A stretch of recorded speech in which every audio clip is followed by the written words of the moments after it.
گوناها سێکسیەکان. پێویستە هێزی سێکس بەکەم نەزانین یاخود پشتگوێی بخەین چونکە دەتوانین وا لە شێتەکان بکات تێوە گڵانی کاری ناماقول بن لە ڕق و تەنانەت لە ئەنجامدانی تاوانی کوشتنیش.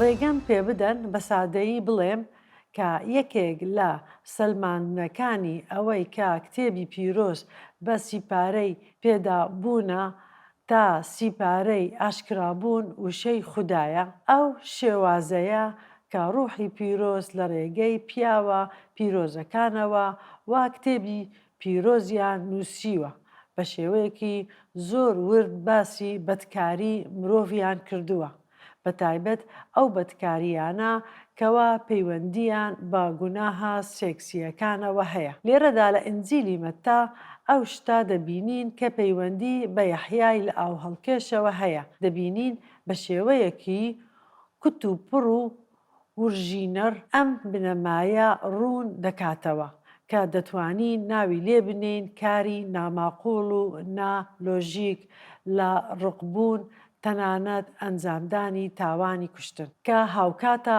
لەگەڵ ڕەفتاری سێکسی. با بگەڕێینەوە بۆ چیرۆکی زیندانکردنی یەحیای لە ئاو هەڵکێش. حەزرەتی یەحیا خرایە زیندانەوە لە ئینجیلی مەتا بەشی 14 ئایەتی 3 مەتای موژدەبەخش هۆکارەکەیمان بۆ باس دەکات. هێرۆدس لەبەر هێرۆدیای ژنی فیلیپۆس برای یەحیای گرتبوو پەڵبەستی کردبوو خستبوویە زیندانەوە چونکە یەحیا پێی دەگوت دروست نییە برژانەکەت بخوازێت. هێرۆدسیش دەیویست یەحیا بکوژێت بەڵام لە خەڵکەکە دەترسا چونکە بە پێغەمبەریان دادەنا کەواتە یەحیای لە ئاو هەڵکێش زیندانی کرا بەهۆی بوێری و ڕاشکاوی دەربارەی پەیوەندی داوێن پیسی هێرۆدسی پاشا. لە ئاەتەکانی داهاتوو دەبینین چی بەسەر ژیانی هێرۆدس و ژیانی خێزانەکەی هات. لە بۆنەیەکی دیاریکراودا مەتا باسی دەکات دەتوانین ناونیشانی مردنی یەحیا بۆ ئەم بڕگا کتێبیە دابنین. ئەم چیرۆکەش بەڕاستی نیازی گڵاو نەگریسی تێدا بوو. لە ئەنجیلی مەتا 14:6-9 دەخوێنینەوە کە جەژنی لەدایکبوونی هیرۆدس کچی هیرۆدیە لە ناوەڕاستی میێواناندا سەمای کرد و هیرۆدسی دڵخۆش کرد. با بە سادەیی بڵێم کە وشەی دڵخۆش کرد وشەیەکی جوان کراوە، بەڵام ئەم وشەیە ئاماژە بە شەهوەتەکانی هیرۆدسی پاشا دەکات. ئەویش سوێندی بۆ خوارد و بەڵێنی پێدا کە حەزی لە چی بێت پێی داتێ. جا زۆر جار کە شەهوەت زاڵ بێت بەسەر پیاو هەموو شتێک لەدەست دەدات. ئەو کات ڕەفتاری شێتانە دەکات. هیرۆدسیش کارێکی شێتانەی کرد. ئەویش سوێندی بۆ خوارد و بەڵێنی پێدا کە حەزی لە چی بێت بیداتێ. کچەش بە فیتی دایکی واتە دایکی هانی دا و پاڵی پێوە نا تا ئەو داواییە بکە چونکە هێرۆدیە ئەو هاوسەرە ناشەرعیە پلانی بۆ هەموو شتێکی دانابوو چونکە ڕقی لە یەحیای لە ئاو هەڵکێش بوو. لەبەر ئەوەی ناڕازی بوو لەو هاوسەرگیریە لەگەڵ هێرۆدس چونکە بۆی حەڵال نەبوو ئەو کارە بکات و لەبەر ئەوەی دەیزانی هیرۆدس چۆن بیر دەکاتەوە و باش دەیناسێت پلانی دانا بۆ هەموو شتێک و ڕێگەی خۆش کرد بۆ کچەکەی کە لەبەر هیرۆدسی پاشا بە شێوەیەکی ورژینەری شەهوەت سەما بکات چونکە دەیزانی دوای ئەو سەمایە چی بەسەر هیرۆدسی پاشا دێت. دەیزانی شتی گەمژانە دەکات چونکە بێگومان پێشتر گەمژەی لەو جۆرە لێ بینی بوو. کچەش بە فیتی دایکی گوتی لێرە لەسەر سینیەک سەری یەحیای لە ئاو هەڵکێشم بدەرێ. هەڵبەت ئەم شتە لە بیری ئەو کچە نەبوو بەڵام لە ژێر کاریگەری دایکە بەدکارەکەی و هاوسەرە بەدکارەکەی ئەو شتە سامناکە ڕوویدا. کتێبی پیرۆز دەڵێ پاشاش دڵگران بوو لە وەرگێرانێکی دیکە دەڵێ هەرچەندە پاشا پەشێمان بووەوە دیارە خێرا لەو شەهوەتە بە ئاگا هاتەوە، بەڵام لەبەر ئەوە سوێندی خواردبوو و لەبەر بانگەهێشت کراوان فەرمانیدا داواکاریەکەی جێبەجێ بکرێت، واتە لوت بەرزیەکەی زاڵ بوو بەسەر بڕیارەکەی. ئەگەر بگەڕێینەوە ئایا مێژوو چی دەڵێت دەربارەی ئەم ڕووداوە کە ڕووداوێکی نەگریس و پیسە. ئۆسکار وایلد یەکەم کەس بوو شانۆگەریەک دەربارەی ئەم ڕووداوەی نووسی کە کرایە ئۆپرا یاخود شانۆگەری میوزیک. ناوی شانۆگەریەکە سالۆمی بوو. دواتر لە مێژوودا ئەو ناوە بەکارهێنرا وەکو ناوی ئەو کچە کە لە بەردەم هیرۆدسی پاشا سەمای کرد. دواتر لە ساڵی 1970دا ئینتوان ماریاتی شانۆگەیەکی میوزیکی نووسی بە ناوی سالۆمی. ئەو شانۆگەریە لە ساڵی 2005دا زیندوو کرایەوە. ناویان لێنا یەحیای لە ئەو هەڵکێش. پۆلیسی نێردراو ئەم شتەمان وەسف دەکات بە نمایشێکی بێسنوور. دەستەواژەی بێسنوور لە جیهانی زۆران بازیەوە هاتووە کە ئەو جۆرە وەرزشە هیچ سنوورێکی نییە. دەتوانیت هەموو شتێک بە کەس بەرامبەر بکەیت.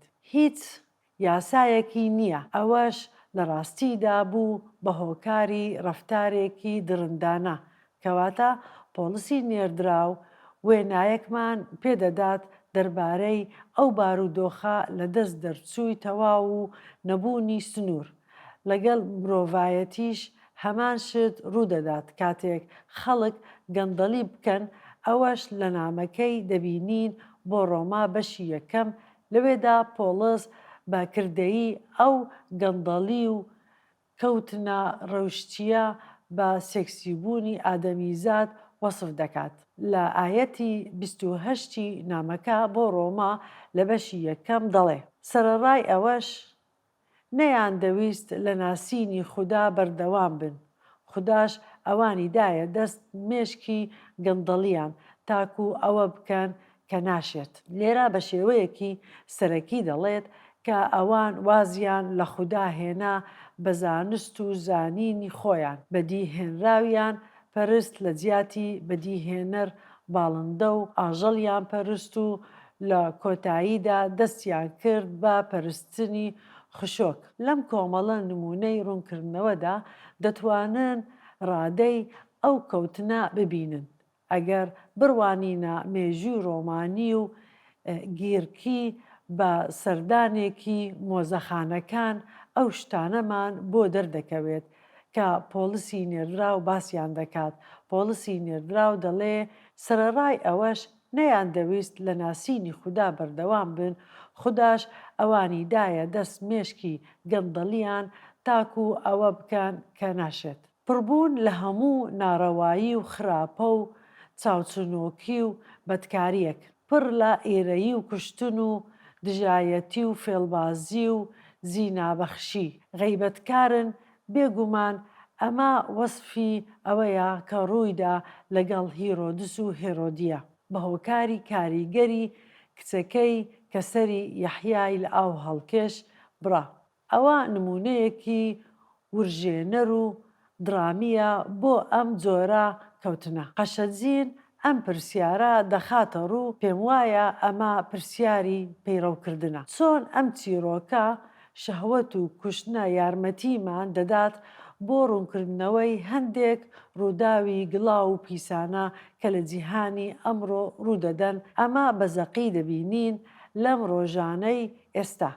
کەواتە پرسیارەکە ئەمەیە: کوا کەڵتوور و شارستانیمان لەم ئاڵوزبوون و کەوتنە ڕەوشتیە؟ ئەگەر سەرنج بدەن، زۆر شت نمایش دەکرێن لە فیلم و گۆرانیەکان کە دەنووسرێن. زۆربەیان پڕن لە وشەی درندەیی و بەدکاری و ئازار. دەبینین کە ئێمە بەرەو خوار و ئاڵۆزبوونی ڕەوشتی خێرا دەڕۆین. بێگومان سوپاسی خوددا دەکەین کە دۆخەکە نەگەیشتوتە ڕادەی بێ هیوابوون، چونکە هەرچەندە جیهان تاریک بێت ئەوەندە ڕووناکی نێومان ڕۆشناتر دەبێتەوە.